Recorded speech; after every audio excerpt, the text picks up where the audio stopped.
और देखिए इस बीच एक और बड़ी खबर क्रीमिया ब्रिज को लेकर ज़ेलेंस्की की बड़ी धमकी सामने आ गई है। वोलोदिमीर ज़ेलेंस्की की ब्रिज को ध्वस्त करने की धमकी। शांति नहीं, विनाश का जरिया क्रीमिया ब्रिज है। बारूद के लिए इस्तेमाल होता है क्रीमिया ब्रिज। ये दावा ज़ेलेंस्की करते हुए नजर आ रहे हैं और साथ ही एक बार फिर से क्रीमिया ब्रिज को खत्म करने की, बर्बाद करने की, क्रीमिया ब्रिज पर हमला करने की जो धमकी है वो सामने आई है।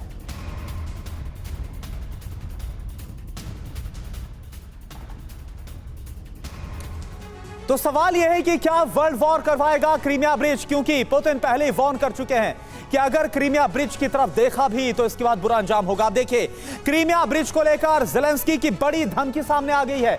यह धमकी क्या है? क्रीमिया ब्रिज को तबाह कर देना चाहिए, ये यूक्रेन के राष्ट्रपति बोल रहे हैं। विध्वंसक हथियारों के लिए पुल का इस्तेमाल हो रहा है लगातार रूस की तरफ से।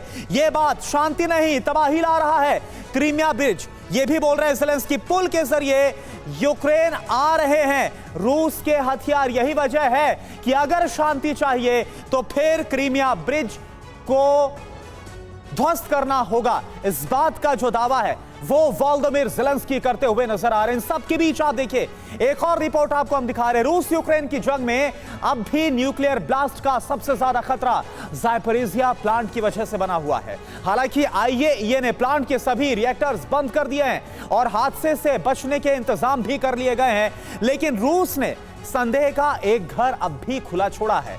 यह घर है रिएक्टर्स की छत, जहां अभी तक आईएईए की टीम निरीक्षण के लिए नहीं पहुंच पाई है। दावा इस बात का कि रूसी फोर्स ने ही अनुमति नहीं दी है, लेकिन आखिर क्यों, सवाल उठता है। क्या है वजह? देखिए इस रिपोर्ट के जरिए।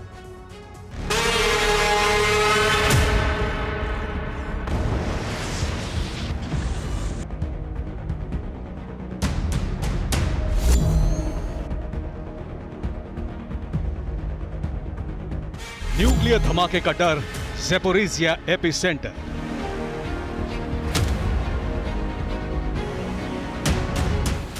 वो डर अब तक खत्म नहीं हुआ, वो संकट अब तक नहीं टला जो यूक्रेन में रूस के बारूदी ऑपरेशन की शुरुआत से बना हुआ है। ये संकट और डर है न्यूक्लियर तबाही का, जिसका केंद्र है ज़ापोरिज़िया न्यूक्लियर पावर प्लांट। यानी वो न्यूक्लियर तबाही का अड्डा जो रूसी सेना के कब्जे में है। कभी न्यूक्लियर प्लांट पर हमला हुआ, कभी जासूसों के जरिए हमले की कोशिश हुई, कभी न्यूक्लियर रिएक्टर्स को तबाह करने के लिए कूलेंट सिस्टम को बर्बाद किया गया, लेकिन हर बार न्यूक्लियर तबाही टलती रही। पर अब तक आशंका के बादल नहीं छटे, उल्टा सवालों के घेरे में और ज्यादा गहरा गए। सवाल यह है कि क्या ज़ापोरिज़िया न्यूक्लियर प्लांट में रूस ने विस्फोटक रखे हैं? क्या रूस ज़ापोरिज़िया न्यूक्लियर प्लांट के जरिए ब्लेम गेम खेलना चाहता है? और क्या रूस ने ज़ापोरिज़िया न्यूक्लियर प्लांट को एटमी विनाश के लिए ही कब्जे में रखा है? सवाल इसलिए अहम है क्योंकि इन्हें उठाने पर मजबूर किया है इंटरनेशनल एटॉमिक एनर्जी एजेंसी ने, जिसका दावा है कि ज़ापोरिज़िया न्यूक्लियर प्लांट की सुरक्षा सुनिश्चित करने के लिए हर विकल्प पर काम हो चुका है, लेकिन एक सिरे पर खतरा अब भी मंडरा रहा है और वो है ज़ापोरिज़िया न्यूक्लियर प्लांट की छत, जहां तक एजेंसी के वैज्ञानिक अब तक नहीं पहुंच सके हैं।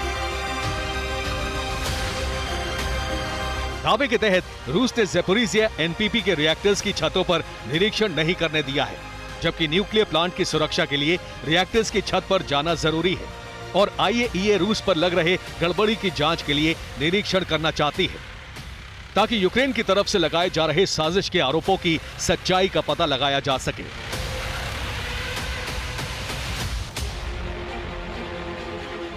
यानी पिछले हफ्ते आईएईए की टीम इस न्यूक्लियर प्लांट को देखने जरूर पहुंची थी, लेकिन प्लांट में तैनात रूसी सैनिकों ने आईएईए के वैज्ञानिक अब तक उस जगह पर नहीं जाने दिए जहां से खतरा उभरता दिख रहा है। इसलिए अब भी आईएईए के वैज्ञानिक अब तक संकट पर कोई स्पष्ट जवाब नहीं दे सके, जिससे रूस पर ब्लेम गेम का संदेह गहरा गया है। माना जा रहा है कि प्लांट में घातक हथियारों का डिपो बनाया जा चुका है। अब बदले की स्थिति में रूसी सेना न्यूक्लियर तबाही को अंजाम देकर यूक्रेन पर दोष मढ़ेगी और ये मौका खुद यूक्रेन देगा कैसे?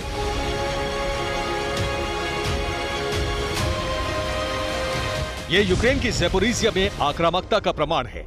रूस का T-80 टैंक यूक्रेन ने तबाह कर दिया, यानी यूक्रेन ड्रोन के जरिए हमले कर रहा है और संभव है कि इसी तरह के हमले से यूक्रेन ज़ेपोरिज़िया न्यूक्लियर प्लांट को भी नुकसान पहुंचाए, जहां यूनिट्स तो बंद हैं, लेकिन न्यूक्लियर मटेरियल अब भी सुलग रहा है।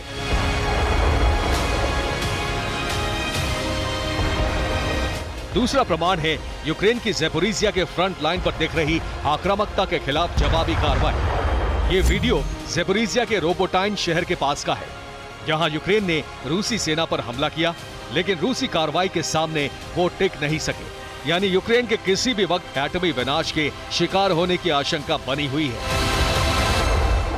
Bureau report, TV9 Bharatvarsh.